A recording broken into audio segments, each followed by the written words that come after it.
જિલ્લા માર્ગ અને મકાન વિભાગ આડે ખાડે ગયું હોય તેવું લાગી રહ્યું છે। વાત કરવામાં આવે તો ખેડા જિલ્લામાં મોસમનો માત્ર 8 ઇંચ વરસાદ પડતા જ નવીનીકરણ થયેલા કરોડો રૂપિયાના રોડ રસ્તાઓ ધોવા ગયા છે।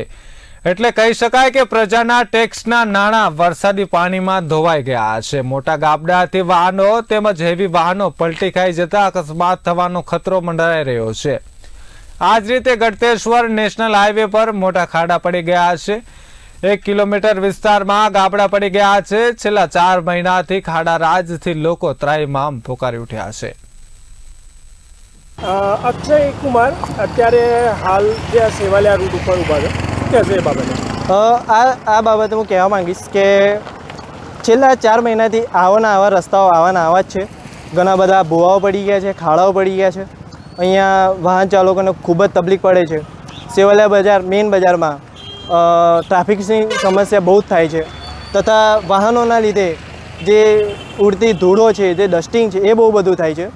અહીંયાથી સેવાલિયાથી ડાકોર જતો રસ્તો અને સેવાલિયાથી ગોધરા જતો રસ્તો એ બી એવો ને એવો જ છે। હજી કોઈ સમારકામ કરવા આવેલું નથી। સરકારને શું કહેવાય? સરકારને એવું કહેવા માંગીશ કે અમારા સેવાલિયા પબ્લિકનો ફૂલ સાથ સહકાર છે।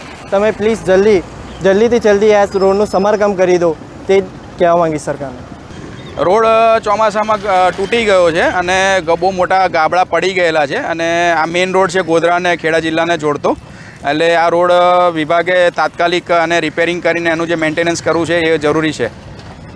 અને સરકારને શું કહેવા? સરકારને એટલું જ કહીશ કે જે બી વિભાગને આ કામ સોંપો છો એની ક્વોલિટી અને ગુણવત્તા જળવાઈ રહે એવું કામ કરાવડાવો અને આ જે બી કામ થયા પછી એનું જે ચેકિંગ કરવાનું છે ચેકિંગ પ્રોપર કરાવડાવો। આ હલકી ગુણવત્તાના રોડ આપણા દેશમાં બની રહ્યા છે। તમે જુઓ છો કે કોઈ એવો રોડ સિટીનો નથી કે હાઈવેના રોડ એવા નથી કે જે તૂટ્યા ના હોય। આ બધામાં ભ્રષ્ટાચાર થયેલો હોય એવું દેખાઈ આવે છે। આ સેવાલાથી ડાકોર રોડ છે, સીએનજી પંપ રોડ જાય છે। સેવાલા ચોકડીથી સેવાલા ડાકોર રોડ લગીને ખાડા પડેલા છે, સીએનજી પંપ લગીને, તથા સેવાલા ચોકડીથી મહાકાળી ડેરી ખરીને તે લગીને ખાડા પડેલા છે। હવે ગાડીઓવાળો કોઈ અજાણ્યો વ્યક્તિ હોય જે બહારનો આવ્યો હોય, રાતે ખાડામાં એને દેખાય ના, કોઈ બાઇકવાળો સ્લીપ મારી જાય ને પડી જાય, નુકસાન થાય, તેનો જિમ્મેદાર કોણ? સરકારને શું કહેશો? સરકારને અમે એટલું કહેવા માગીએ છીએ કે સરકારે આ રોડ બનાવવાની જરૂર છે।